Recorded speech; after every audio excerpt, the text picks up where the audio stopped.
Bismillahirrahmanirrahim. Assalamualaikum warahmatullahi wabarakatuh. Alhamdulillah. Alhamdulillahi rabbil alamin. Wabihi nasta'in. Wa ala umri dunya waddin. Wassalatu wassalamu ala nabiyyina Muhammadin. Wa ala alihi wa sahbihi ajma'in. Amma ba'du. Allahumma alimna ma yanfa'una wa zidna ilman.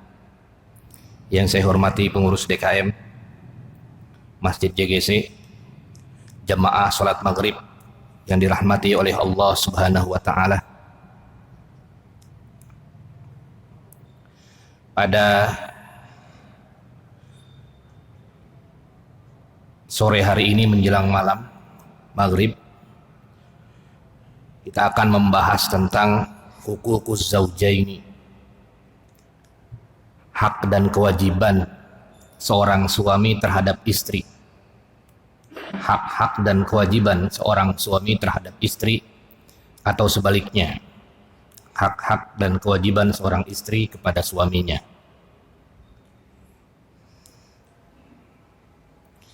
Yang pertama adalah mengenai kewajiban suami terhadap istrinya, atau hak-hak istri, sama saja. Jadi kalau suami, namanya disebut dengan kewajiban suami kepada istri, atau disebut dengan hak istri untuk mendapatkannya. Yang pertama adalah kewajiban suami, yang pertama adalah tentang mahar, memberikan mahar kepada istrinya. Itu merupakan kewajiban seorang suami terhadap istrinya. Di dalam Al-Quran surat An-Nisa dijelaskan ayat 4, Allah berfirman, wa atun nisaa saduqatihinna nihlatan, dan berikanlah kepada istri-istri kamu, pada para wanita, maharnya, sebagai satu kewajiban seorang suami terhadap istri. Itu merupakan salah satu kewajiban seorang suami terhadap istri yang pertama. Yang pertama itu mahar, yang ukurannya sudah dijelaskan pada pertemuan sebelumnya, tidak ada batasannya, minimal dan maksimalnya. Yang penting adalah seorang istrinya ridho pemberian suami tersebut maharnya, dan maharnya semampu atau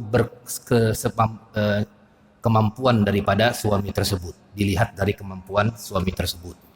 Ya, kadang-kadang ada sebuah hadis Nabi Muhammad SAW yang maharnya tinggi, Nabi pun maharnya luar biasa ya. Kemudian ada juga yang pernah kita baca kemarin, sebuah hadis maharnya hanya sekian-sekian dan lain sebagainya, sehingga tidak ada batasan minimal dan maksimal. Yang penting istrinya ridho, suaminya memberikan mahar sesuai dengan kemampuannya. Itu adalah kewajiban suami yang pertama kepada istrinya, yaitu memberikan mahar. Kemudian yang kedua adalah an-nafaqah wal kiswah wassakan, memberikan nafkah, pakaian, dan tempat tinggal. Itu merupakan kewajiban suami terhadap istri, dan itu merupakan hak istri. Jadi memberikan nafkah, nafkah itu adalah bisa nafkah lahir maupun nafkah batin. Nafkah lahir itu adalah berbentuk ya, memberikan it'am, memberikan makan, juga memberikan kepada istri dan kepada anaknya, memberikan penghidupan, itu termasuk nafkah. Dan juga memberikan pakaian, itu juga termasuk, dan juga tempat tinggal. Di dalam surat Al-Baqarah kita bisa lihat di ayat 233, Allah berfirman, wa 'alal mauludi lahu rizquhunna wa kiswatuhunna bil ma'ruf, dan bagi laki-laki, bagi seorang ayah, bagi seorang suami, itu harus memberikan nafkahnya kepada keluarganya wa kiswatuhunna, dan pakaiannya, membelikan pakaian bil ma'ruf, dengan cara yang ma'ruf. Bil ma'ruf ini adalah tergantung kemampuan daripada suaminya. Artinya jadi nggak bisa diukur dengan nilai. Ada yang makannya sederhana, ada yang makannya setengah sederhana, artinya ada yang makannya mahal dan lain sebagainya. Itu tergantung daripada kemampuan masing-masing seorang suami atau seorang ayah. Jadi ini adalah kewajiban seorang suami kepada istri dan keluarganya, yaitu memberikan nafkah, baik itu lahir maupun batinnya, kemudian memberikan pakaian, dan juga memberikan tempat tinggal. Juga di surat At-Tolak Allah berfirman, askinuhunna min haitsu sakantum min wujdikum. Nah, ini terkait tempat tinggal. Tempatkanlah para istri-istri kamu di mana kamu bertempat tinggal menurut kemampuan kamu. Jadi menurut kemampuan kita. Ada yang nggak mampu beli rumah, ya berarti ngontrak, tidak masalah juga. Ada yang nggak mampu, ya tinggal di rumah mertua misalnya, di rumah orang tua. Tergantung, yang penting istri tersebut memiliki atau mempunyai atau mendapatkan tempat tinggal. Tidak di lapangan, tidak di bawah langit hujan, tidak. Itu merupakan kewajiban suami terhadap istri dan keluarganya. Harus memberikan tempat tinggal, miwujdikum, miwujdihim, kata Allah Subhanahu wa taala, sekemampuan kita, sekemampuan ayahnya, sekemampuan suaminya. Jadi ada yang mampu untuk memberikan tempat tinggal yang mewah, ada juga yang biasa saja, ada juga yang ngontrak, ada juga yang belum punya rumah dan lain sebagainya. Tapi intinya adalah sebagai kewajiban suami terhadap istrinya, yaitu memberikan tempat tinggal kepada keluarganya. Kemudian yang keempat adalah al-mu'asyarah bil ma'ruf, mempergauli istri dan keluarganya, anak-anaknya dengan baik. Dalam surat An-Nisa ayat 19 Allah berfirman, wa asiruhunna bil ma'ruf, dan pergaulilah mereka dengan ma'ruf, dengan baik. Ada juga ya seorang suami yang jahat, KDART bahasanya sekarang. KDART apa ya? Kejahatan dalam rumah tangga, nah, begitu maksudnya. Ada juga yang seperti itu. Nah, itu berarti melanggar syariat Islam. Seharusnya seorang suami yang sudah mengerti syariat Islam tidak boleh begitu, tidak boleh. Kenapa? Karena jelas wa asiruhunna bil ma'ruf. Hendaklah pergauli mereka dengan ma'ruf, dengan baik.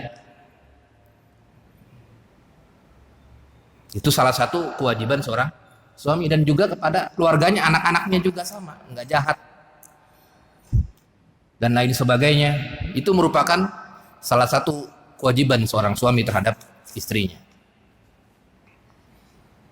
Kemudian yang selanjutnya adalah mendidik, tarbiyah wal hifaz 'aniz dzunub, mendidik dan menjaga istri dan keluarganya dari dosa.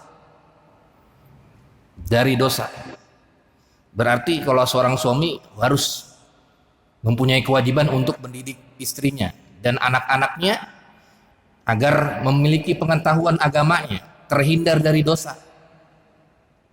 Disekolahkan ya, di tempat-tempat yang misalnya jauh dari maksiat misalnya, atau menghadiri pengajian-pengajian dan lain sebagainya. Itu semua adalah salah satu sarana-sarana. Dan itu merupakan kewajiban seorang suami untuk mendidik dan juga menjaga istri dan keluarganya dari dosa, dari api neraka. Dalam Al-Quran surat At-Tahrim Allah berfirman, ya ayyuhalladzina amanu qu anfusakum wa ahlikum nar. Hai orang-orang yang beriman, jagalah diri kita sendiri sebagai seorang suami, sebagai seorang ayah, dan keluarga kita, istri kita, anak kita dari api neraka. Artinya punya kewajiban juga, nggak dibiarin saja. Istrinya nggak dibiarin saja misalnya bermaksiat dan lain sebagainya. Itu tidak memenuhi unsur kewajiban seorang suami terhadap istrinya. Dan anak-anaknya juga, anak-anaknya dibiarin saja pendidikannya tanpa ada pendidikan agama, umum saja disekolahkan tanpa ada pendidikan agama. Itu juga merupakan kewajiban seorang suami terhadap istri dan keluarganya. Kemudian yang selanjutnya adalah al-i'ta bil mahabbah warahmah, memberikan kasih sayang, cinta dan kasih sayang kepada istri dan keluarganya.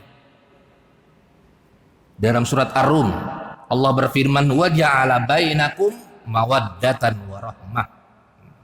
Itu salah satu kewajiban suami terhadap istri, harus menyayangi keluarganya, menyayangi karena Allah Subhanahu wa taala. Kemudian yang terakhir adalah al-adlu fi zaujati. Kalau dia punya istri lebih dari satu, maka dia harus adil. Nah, ini yang penting. Kalau dia punya istri lebih dari satu, maka dia harus adil. Di dalam Al-Quran jelas, fankihu ma taba lakum minan nisa'i masna wa sulasa wa ruba fa in khiftum alla ta'dilu fawahida. Kalau nggak bisa adil, maka satu saja. Dan nanti di hari kiamat ada ancamannya.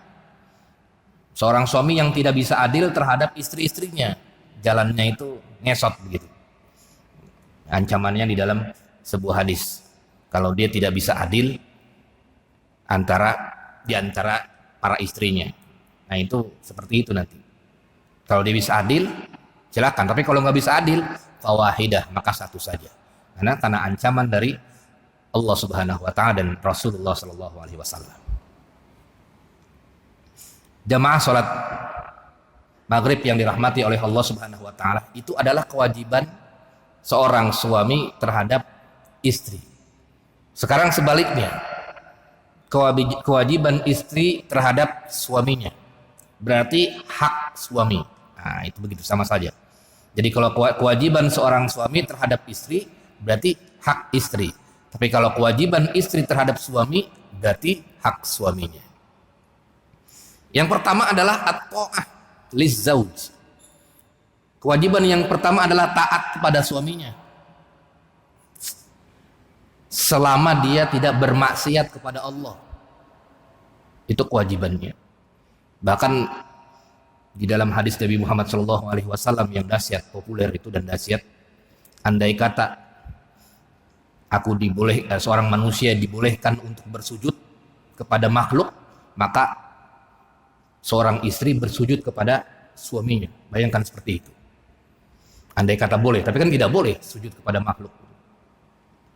Sampai begitu, karena harus taatnya seorang istri terhadap suaminya selama tidak bermaksiat kepada Allah Subhanahu wa taala dan Rasulnya. Tapi kalau bermaksiat kepada Allah dan Rasulnya, tidak ada taat. Nomor satu adalah Allah dan Rasulnya. Kita lihat di dalam hadis riwayat Bukhari dari Ummi Salamah, dari istrinya, istri Rasul. Ayyuma imro'atin matat wa zawjuha anha radin dakhalat jannah. Jadi wanita itu gampang masuk surganya. Wanita manapun yang meninggal dan suaminya ridho, maka istri tersebut masuk ke dalam surga. Di hadis riwayat Ahmad dan Ibnu Hibban juga dijelaskan, idza shallatil mar'ah, itu lebih spesifik lagi. Apabila seorang wanita sholat, rajin sholatnya, sholat 5 waktu maksudnya. Khamsaha, sholat 5 waktu. Wa shamat sahraha, dia berpuasa juga, yang wajib-wajib dikerjakan. Wa hafizat farjaha, ia menjaga kehormatannya. Wa ata'at zaujaha, ia taat kepada suaminya. Taat kepada suaminya. Qilalaha, kemudian dikatakan kepada istri tersebut, udkhuli al jannah, masuklah kamu ke dalam surga, min ayyi abwabin siti, dari pintu manapun kamu yang inginkan. Jadi mudah sekali. Kalau seorang istri masuk surga itu mudah sekali. Kerjakan kewajiban-kewajiban sholat, kemudian kewajiban-kewajiban lain kepada Allah Subhanahu wa taala. Kalau pengen lebih afdol lagi, sunnah-sunnahnya juga taat kepada suami, jaga kehormatan, masuk surga dari pintu manapun. Luar biasa itu. Jadi mudah sekali kalau memang bisa dilaksanakan seperti itu. Sholat 5 waktu yang kewajiban-kewajiban ini, kewajiban-kewajiban kepada Allah dan Rasulnya. Sholat 5 waktu, puasa Ramadan, itu yang wajib-wajib. Kemudian ia menjaga kehormatannya, taat kepada suaminya, maka dia diperintahkan untuk masuk surga dimanapun masuknya, silakan manapun pintunya. Nah itu taat, yang pertama taat kepada suaminya selama tidak bermaksiat kepada Allah Subhanahu wa taala.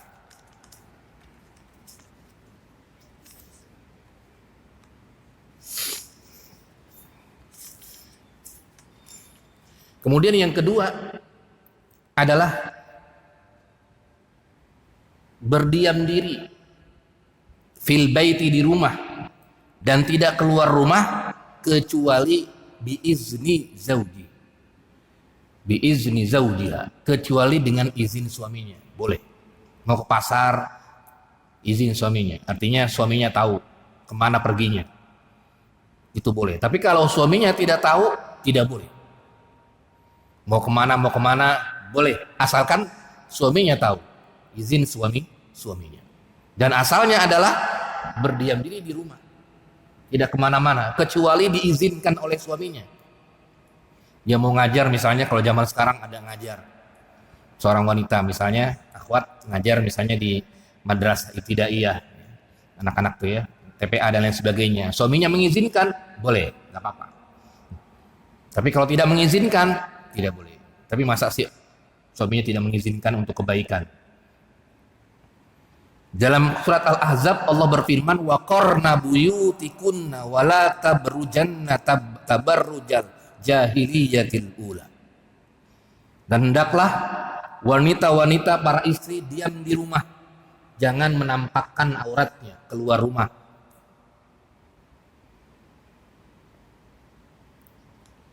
Dalam hadis Nabi Muhammad SAW, la yahillu li imra'atin anta zana fi baiti zawjiha illa biizni. Tidak halal alias haram bagi seorang istri untuk keluar dari rumahnya illa biiznihi, kecuali dia izin suaminya. Izin suaminya artinya tahu suaminya kemana dan lain sebagainya.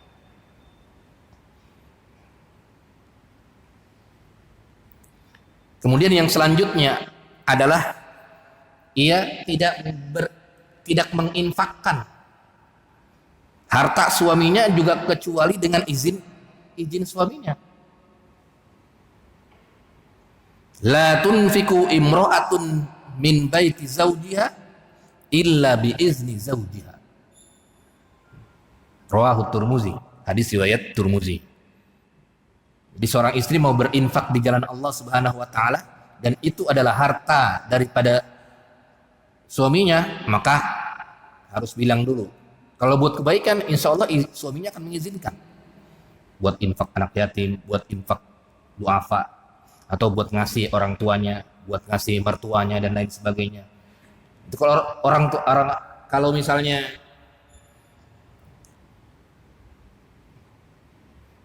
tidak tahu suaminya, maka tidak boleh. Karena itu adalah harta milik daripada suaminya. Kecuali harta miliknya. Jadi ini harta milik suaminya. Harus izin daripada suaminya. Alangkah baiknya dia mau berinfak, ya, mau bersedekah, kemudian suaminya tahu, itu akan lebih senang daripada tidak dikasih tahu habis saja uangnya. Kemudian yang kelima, yang selanjutnya adalah al-khidmah, berkhidmat kepada suami dan anak-anaknya. Dalam Al-Quran surat An-Nisa ayat 34, Allah berfirman, fas-solihatu qanitatun hafizatun lil ghaibi bima hafizallah. Wanita-wanita yang solehah itu, dia menjaga kehormatannya, mengabdikan diri kepada keluarganya. Itu merupakan ciri-ciri daripada wanita yang solehah. Peduli terhadap suaminya, perhatian, kemudian kepada anak-anaknya, itu merupakan ciri-ciri daripada wanita yang solehah.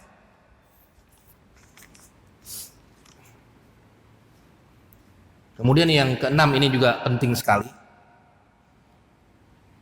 Al-istimrar, dia terus-menerus ingin hidup bersama suami dan tidak minta cerai, kecuali kalau syar'i. Suaminya misalnya jahat, atau suaminya misalnya ada nusuz. Nanti ada dijelaskan di bab selanjutnya tentang nusuz.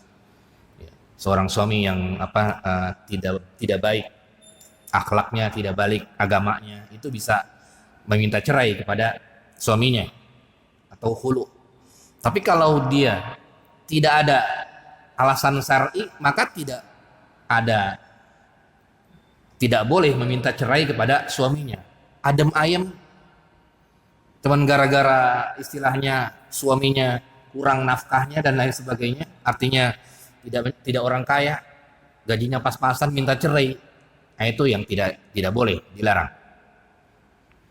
Dalam hadis Nabi Muhammad SAW riwayat Tirmizi dan riwayat Abu Daud, Ibnu Majah, ayyuma imro'atin sa'alat zaujaha at-talaq, siapapun seorang istri, siapapun wanita yang minta cerai kepada suaminya, fi ghairi ma ba'sin, tanpa alasan syar'i, faharamun 'alaiha raihatul jannah, haram baginya bau surga.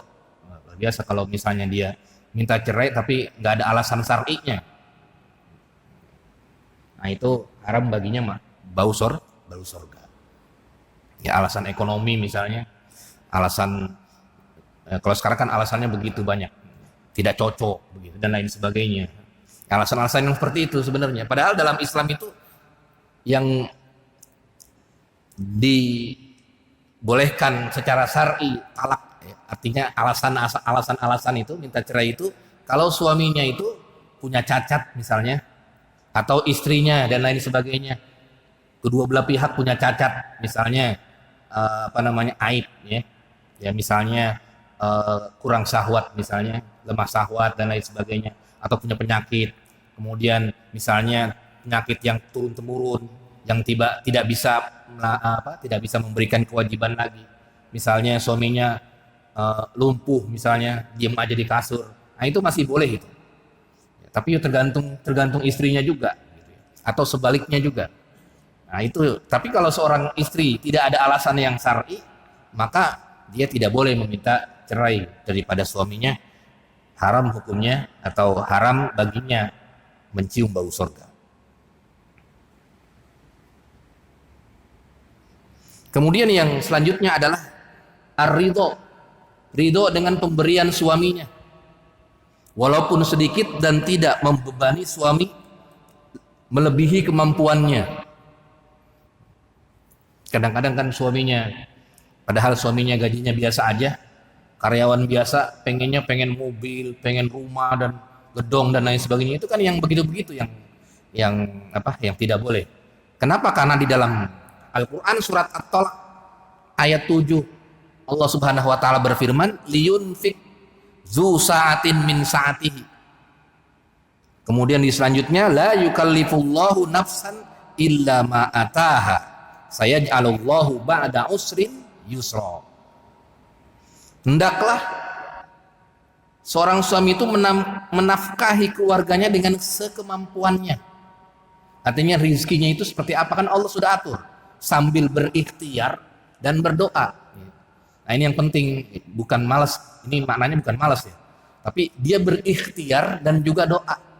Berikhtiar juga doa, usaha, nggak hanya di rumah saja, kan ada alasannya gitu, di rumah nganggur, suaminya banyak, suaminya nggak kerja, nganggur, nah itu nggak boleh juga yang seperti itu juga. Harus usaha, apa dagang atau apa, usaha apa, jualan apa dan lain sebagainya. Itu sudah ikhtiar, kemudian berdoa kepada Allah Subhanahu wa taala semoga dilancarkan rizkinya. Nah, ketika dia mendapatkan rizki, itulah rizkinya. Dan seorang istri tidak boleh istilahnya menuntut lebih dari kemampuan suaminya. Lebih dari kemampuan suaminya.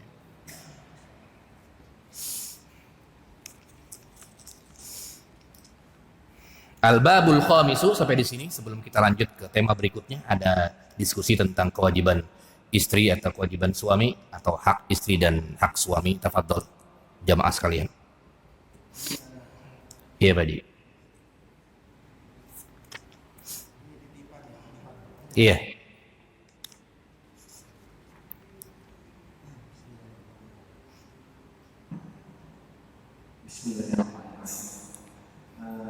Ini ada kasus. Jadi kasusnya ini, ada pasangan suami istri. Ini sudah berjalan 7 tahun, punya 2 anak yang masih kecil.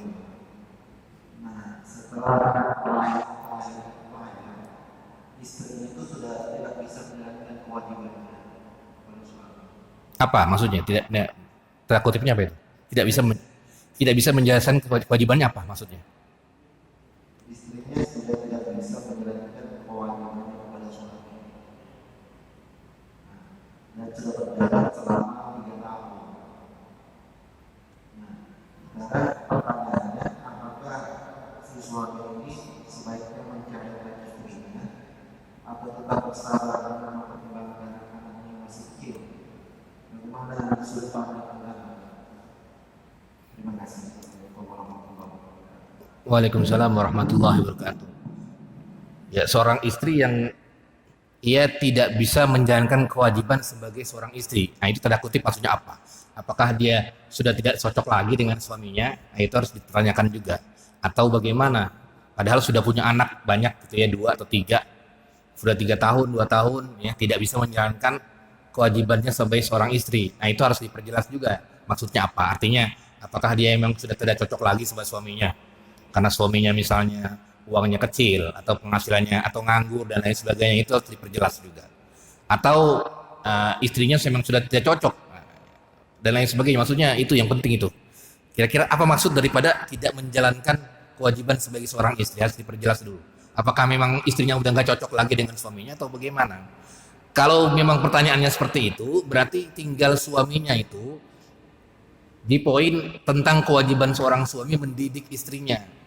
Kenapa istrinya itu kok tidak bisa menjalankan kewajiban sebagai seorang istri? Misalnya tidak taat, atau misalnya apalagi ya, istrinya misalnya ngomel mulu, atau misalnya mau minta cerai mulu. Nah, itu kan harus dipertanyakan. Nah, dan lain sebagainya. Kira-kira apa? Kalau seorang suami yang objektif atau seorang suami yang baik, nah itu dia bisa memecahkan masalah tersebut. Apa salah saya? Apakah benar saya itu bukan suami yang baik, atau istrinya justru ada orang lain, pihak ketiga? Nah, itu juga yang penting. Kalau dia pihak ketiga, kalau sampai dia berzina, selingkuh dan lain sebagainya, baru seorang suami harus menceraikannya. Kalau misalnya alasannya adalah istrinya selingkuh, diceraikan, berarti selingkuh dia, nggak boleh. Kalau selingkuh tidak boleh.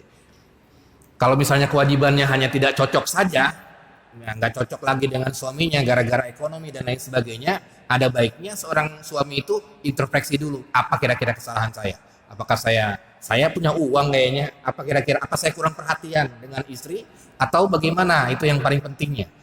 Kan karena sebabnya abghadu al halali, yang boleh tapi dibenci oleh Allah itu adalah talak. Itu kan yang penting ya. Jadi ada hadis bahwasanya itu talak itu memang boleh tapi dibenci. Jangan sampai pisah, karena bagaimanapun juga tujuan pernikahan adalah itu ya, untuk menyatukan, artinya membentuk kasih sayang dan lain sebagainya, cinta dan kasih sayang. Kenapa bisa retak? Nah, itu yang penting. Ya, kalau seorang suami yang baik, berarti ini istri saya kenapa ini? Apa mungkin kita bareng-bareng kurang dan lain sebagainya? Misalnya kalau dari segi ekonomi saya bisa. Apakah mungkin agamanya kurang? Ayo kita bareng-bareng ke masjid. Misalnya ikut pengajian, suaminya ikut, istrinya ikut, mungkin itu. Jadi sehingga wawasan keagamaannya ada. Jangan-jangan gara-gara nggak bisa melakukan kewajiban atau hak kewajiban, nggak tahu hak dan kewajibannya, gara-gara dia tidak mau atau dia tidak mendalami ilmu agama, nggak tahu hak dan kewajibannya. Tapi kalau sudah tahu hak dan kewajibannya, insya Allah akan berjalan lurus. Nggak ada yang namanya cerai-cerai, itu nggak ada. Kecuali tadi ya, kalau memang sudah sampai seperti itu. Wallahu a'lam bishawab. Nah, kira-kira itu yang penting adalah poinnya adalah apa yang maksudnya tidak bisa melakukan kewajiban itu apa maksudnya. Ada lagi kira-kira sebelum kita ini, tentang hukukuz zaujain, hukukuz zaujain. Karena penting kalau kita sudah memahami hak-hak seorang suami dan istri, masing-masing sudah bisa saling memahami, maka tidak ada yang namanya problematika rumah tangga. Tidak ada yang namanya problematika rumah tangga. Dari segi ekonomi tadi sudah dijadikan solusi. Kalau suaminya itu harus berusaha, berikhtiar, berdoa. Seorang istri pun harus mendukungnya. Mendukung dan tidak boleh minta cerai cuma gara-gara ekonomi saja. Sambil berdoa kepada Allah Subhanahu wa taala. Karena doa istri itu manjur. Kalau istri mendoakan suami itu manjur banget itu. Ya Allah, ya, luaskannya rizki suami saya begitu. Itu luar biasa, manjur banget doanya. Itu seperti itu. Kalau sudah dijalankan itu semua hak dan kewajiban masing-masing sama-sama tahu, insya Allah tidak ada yang namanya keretakan dalam rumah tangga. Kecuali tadi ya, kecuali ya itu tadi salah satunya tidak bisa menjalankan hak dan kewajibannya.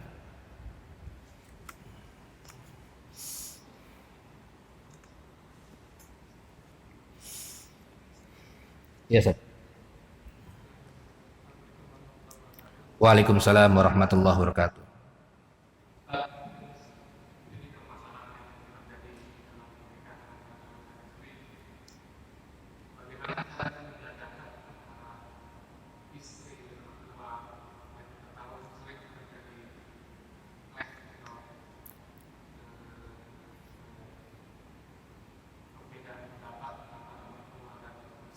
Hmm.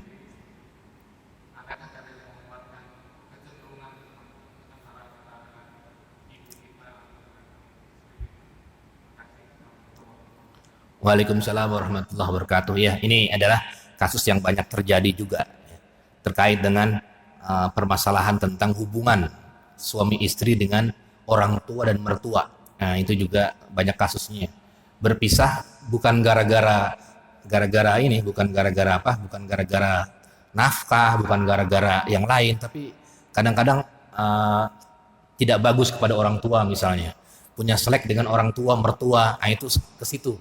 Hubungan tidak baik dengan mertua dan orang tua. Sebenarnya yang harus kita lakukan adalah orang tua dan mertua itu adalah orang tua kita semua. Baik orang tua sendiri maupun mertua itu adalah orang tua kita. Artinya biasanya mulai dari hal-hal yang kecil. Misalnya kita memberikan ya mohon maaf misalnya memberikan rezekinya, memberikan rizkinya itu dengan cara ma'ruf kepada orang tua kita, kepada mertua kita, tidak ada bedanya antara mertua dan orang tua. Itu salah satu menjaga hubungan baik. Salah satu menjaga hubungan baik. Kemudian juga biasanya juga kadang-kadang namanya juga manusia, itu pasti punya kekurangannya. Sifat-sifat kekurangannya. Biasanya ini kadang-kadang hubungan mertua dengan orang tua biasanya, mohon maaf, yang masih nyampur dengan orang tua dan mertua biasanya ya. Tapi enggak juga, tapi ini biasanya kasusnya seperti itu. Sehingga tahu, masing-masing tahu, karena serumah tahu kepribadian masing-masing. Istrinya malas, suaminya kerjanya juga malas. Itu akhirnya dari situ tuh mulai itu. Dari situ mulai timbul percikan-percikan masalah dan lain sebagainya. Biasanya begitu. Tapi enggak ada juga yang sudah bisa masih itu juga. Tapi memang biasanya ya yang pertama itu masih campur dengan orang tua atau mertua, tapi dia tidak bisa menempatkan diri. Artinya tahu ini masing-masing sifatnya dan lain sebagainya. Suaminya misalnya gajinya kurang, kemudian istrinya malas, itu semua dari situ. Dari situ akhirnya timbullah keretakan-keretakan hubungan-hubungan dan lain sebagainya. Itu mulai dari situ. Nah, jadi bagaimana solusinya? Apakah ada kecenderungan hadis dan lain sebagainya tadi ya yang ditanyakan tentang tersebut? Memang dari segi dalil memang seharusnya kita menganggap bahwasanya orang tua dan mertua itu adalah salah satu orang tua kita. Tidak ada membedakan antara mertua dan orang tua. Itu semua adalah orang tua kita. Artinya kalau orang tua kita sakit, jengukin juga. Orang tua kita misalnya butuh uang, ya karena orang tua ada juga orang tua yang umur 70 tahun, 75 tahun udah nggak kerja lagi, anaknya ya nggak ngasih uang, kan ada juga. Itu dua kewajiban juga sama. Kewajiban anak itu nggak hanya sampai orang tua meninggal, itu ada kewajiban. Apalagi kalau orang tuanya sudah tidak bisa menafkahkan diri sendiri, sudah umur 75 tahun, 80 tahun, nggak ada harta, artinya nggak ada penghasilan. Itu anak-anaknya semua yang memiliki kewajiban, termasuk mertua, begitu dan lain sebagainya. Berarti saling memahami antara satu sama lain. At-tafahum yang penting, saling memahami antara istri dan suami, kemudian juga mertua dan orang tua sama kedudukannya. Kemudian juga kita al-mu'asyarah bil ma'ruf, juga bergaul, mempergauli mereka kedua-duanya dengan baik. Istri kita kalau misalnya kita tahu sifatnya kurang baik dengan orang tua kita, kita didik pun sama. Kita juga kalau misalnya kurang baik terhadap mertua, kita juga sama harus baik terhadap mertua dan lain sebagainya. Saya kira itu masuk ke bab akhlak yang penting, kembali kepada diri kita masing-masing.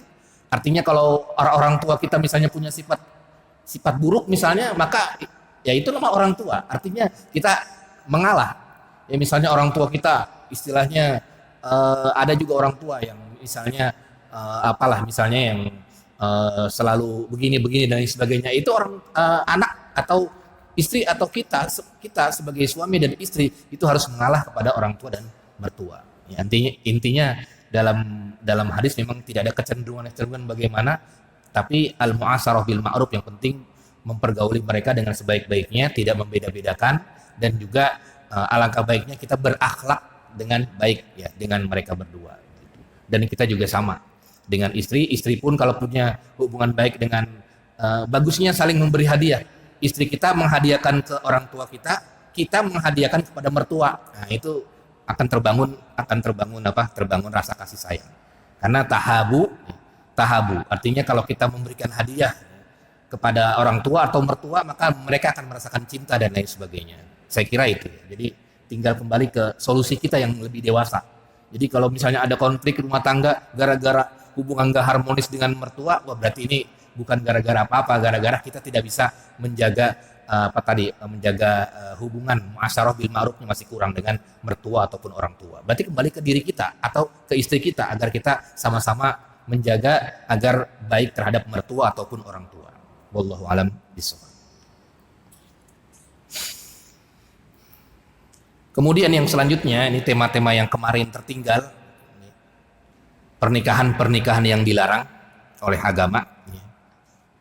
Kemarin ada pernikahan secara nasab, ya, sudah ibu, kemudian anak perempuan, adiknya, itu semua kemarin sudah. Kemudian secara senasab, kemudian secara al-musyawarah dengan perkawinan, juga dengan sepersusuan. Kemudian yang selanjutnya adalah pernikahan yang dilarang adalah nikahul mut'ah. Nikah mut'ah itu yang dilarang. Apa itu nikah mut'ah? Nikah mut'ah itu adalah dia menikah bukan dengan tujuan pernikahan yang secara sesungguhnya. Jadi pernikahan secara sesungguhnya itu tujuan menikah itu adalah ingin membentuk keluarga sakinah mawaddah warahmah hingga akhirat nanti. Menghidupkan keluarga, punya keturunan hingga akhirat nanti. Nah, itu tujuan pernikahan. Tapi nikah mut'ah itu berasal dari definisinya, mut'ah itu artinya hanya bersenang-senang. Senang-senang saja. Kalau bahasa sekarang kontrak. Saya menikah cuma seminggu saja. Setelah itu cerai. Begitu itu namanya nikah mut'ah. Saya nikahnya cuma sebulan saja, setelah itu cerai. Berpisah lagi, itu namanya disebut dengan nikah mut'ah. Dan nikah itu dilarang oleh agama. Dulu memang pernah dibolehkan di zaman Rasul, kemudian hadis tersebut dimansuh, dihapus dengan hadis lain turunannya yang menjelaskan tentang melarang secara total nikah mut'ah. Kenapa sebabnya? Ya karena banyak sekali akibat buruknya, keturunannya nanti nggak ada bapaknya itu kalau nikah mut'ah begitu. Sama saja melegalkan prostitusi dan lain sebagainya, walaupun kalau prostitusi nggak ada nikahnya, ini ada nikahnya, sama saja melegalkan secara agama kayak begitu, namanya itu banyak sekali kerusakan yang terjadi ketika nikah mut'ah tersebut begitu ya. Adanya nikah mut'ah. Dulu memang pernah dibolehkan, kemudian dilarang oleh Rasulullah Shallallahu Alaihi Wasallam. Ini di dalam hadis riwayat Muslim.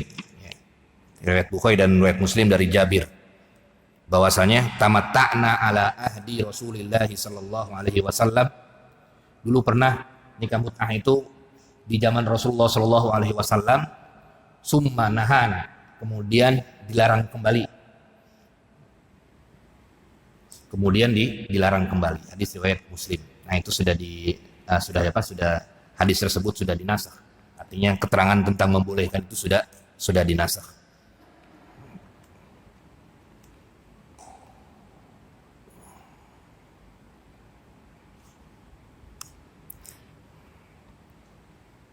Kemudian yang selanjutnya adalah nikah sighar ya, dan nikah muhallil. Nikah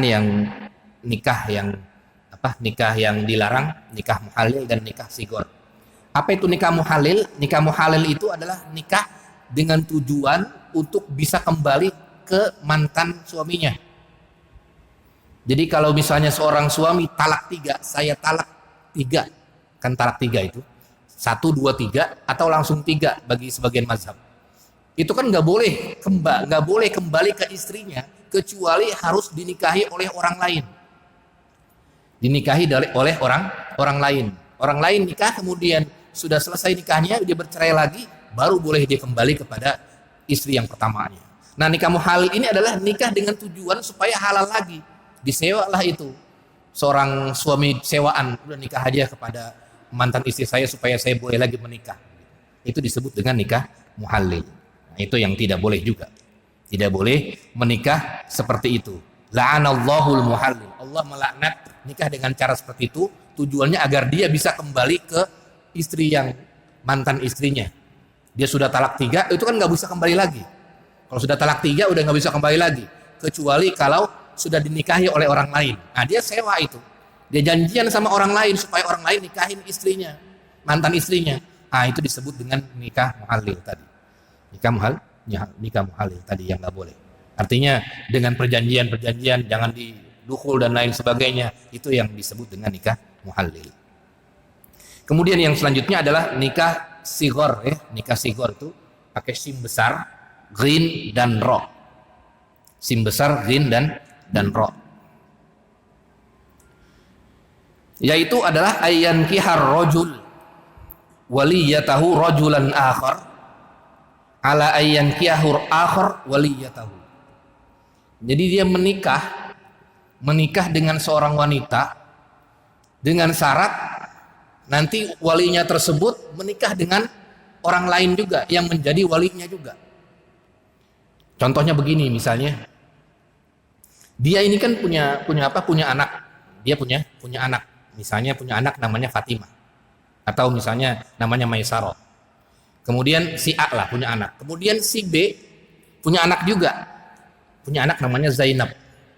Punya anak namanya Zainab. Kemudian bapak tersebut yang si A pengen menikah dengan Maisarah, dengan siapa? Dengan anaknya yang B itu, kan boleh, hukumnya boleh. Kan boleh menikahinya, kan boleh. Boleh menikahinya. Ya mungkin dia janda, duda, pengen menikahi dengan Maisarah, si yang anaknya si B tadi. Dan si B juga pengen menikahi anaknya si A. Itu namanya nikah sighar. Kan sama-sama wali dia. Walinya dia, ini walinya dia. Nah, itu yang tidak dibolehkan. Yang tidak dibolehkan. Jadi dia sama-sama duda ya, pengen menikah. Yang satu menikah dengan anaknya si B, yang si B pengen menikah dengan anaknya si A. Kan jadi wali-wali dua-duanya nanti. Nah, itu yang tidak dibolehkan. Tidak dibolehkan. Disebut dengan nikah sighar. Ada diskusi, tafadhol ya, silakan. Oh ya, silakan. Untuk menikah di luar keadaan seorang wanita itu sudah hamil di luar.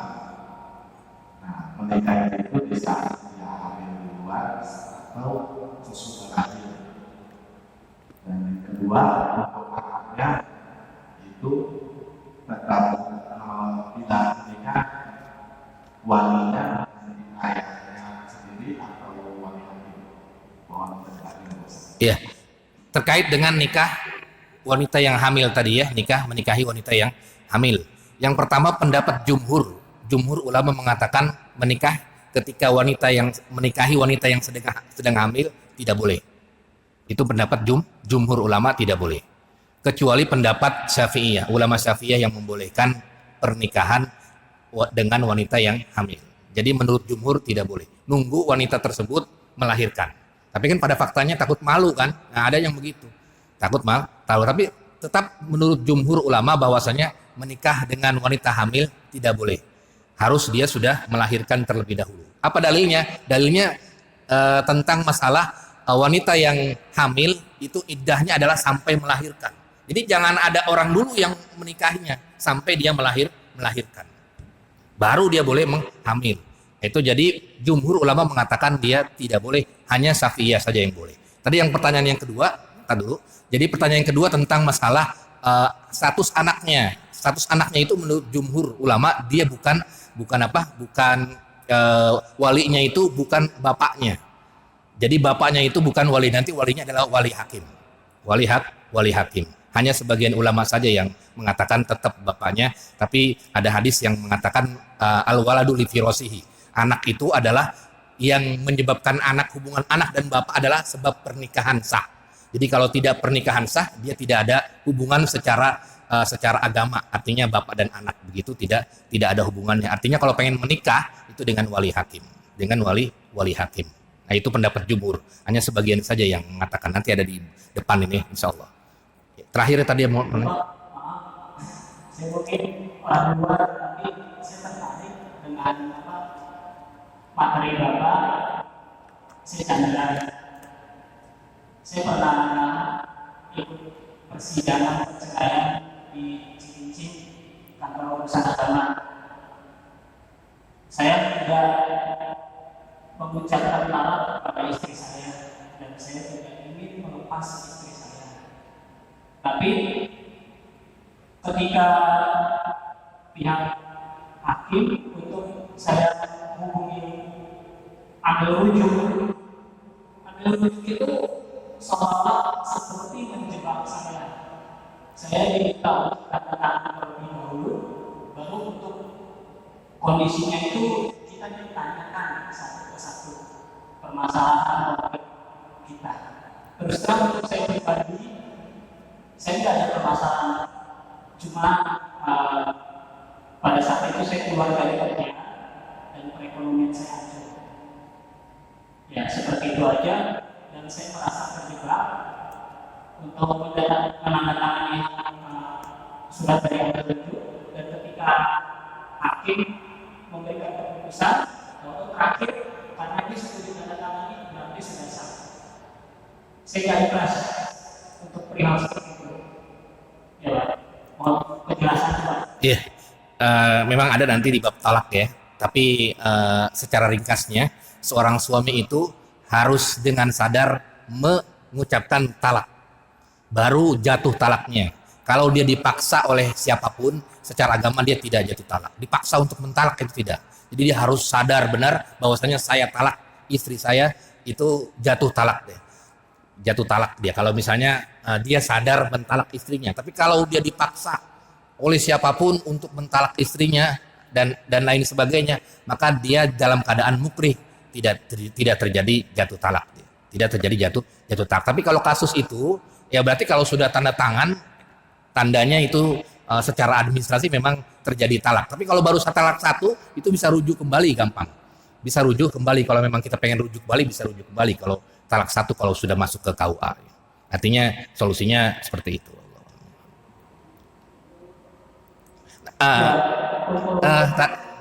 Karena masalahnya banyak, mungkin nanti habis isya saja ya. Bisa ngobrol aja berdua habis isya.